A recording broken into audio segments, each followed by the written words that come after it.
Barcelone, 1,6 million d'habitants pour 27 millions de touristes. Des touristes que les Barcelonais commencent à trouver encombrants et leur font clairement savoir. Au 3e étage de cet immeuble qui donne sur l'avenue la plus touristique de la ville, on peut lire « Barcelonais, revenez ». La propriétaire est née ici et elle ne reconnaît plus ses Ramblas. C'est horrible. On ne peut pas dormir la nuit, on ne peut pas non plus travailler le jour. Ils s'agglutinent comme des limaces et parfois se vautrent par terre. Ça n'est plus possible.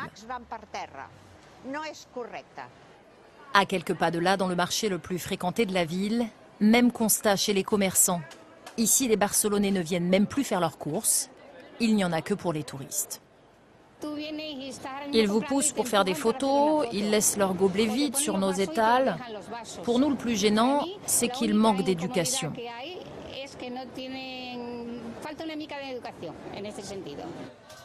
La nuit tombée, voilà à quoi ressemblent les rues les plus touristiques de Barcelone.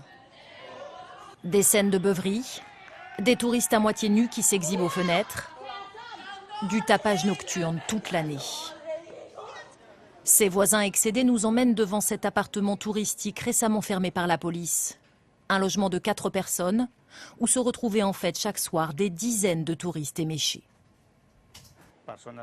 Des gens qui ne respectaient pas les voisins, qui faisaient la fête en plein milieu de la nuit, qui étaient ivres. Ils faisaient du bruit dans la rue, les gens ne pouvaient pas dormir, notamment les personnes âgées et les enfants. Et ça, c'est insupportable. Face au ras-le-bol des Barcelonais, la mairie a décidé de frapper fort. Elle a gelé pour 1 an l'attribution de 30 nouvelles licences hôtelières, y compris sur des projets déjà lancés. Ce que l'on veut, c'est que le tourisme soit une richesse stable pour la ville, qu'elle redistribue de la meilleure manière possible ses bénéfices pour l'ensemble de la ville et que ce soit toujours compatible avec le vivre ensemble. Problème, à Barcelone, le tourisme génère 14% du PIB. 120 000 emplois y sont directement liés. Dans cette tour, par exemple, l'hôtel 5 étoiles, qui devait ouvrir dans 2 ans, va laisser 450 emplois potentiels en suspens. Le risque, c'est que les investisseurs fassent marche arrière. Des investisseurs non seulement locaux, qui avaient une obligation fiscale d'investir dans 2015, mais aussi des investisseurs internationaux. Et dans ce cas, eux, ils ne regardent pas Barcelone avec des yeux d'un Barcelonais, mais regardent la ville comme un projet financier.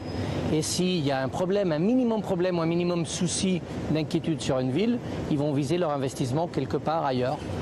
Barcelone compte déjà 600 hôtels, 74 000 chambres au total, sans compter les 14 600 appartements touristiques déclarés ou non. La ville, qui compte près d'un quart de chômeurs, espère bien continuer à vivre du tourisme, sans pour autant vendre son âme catalane.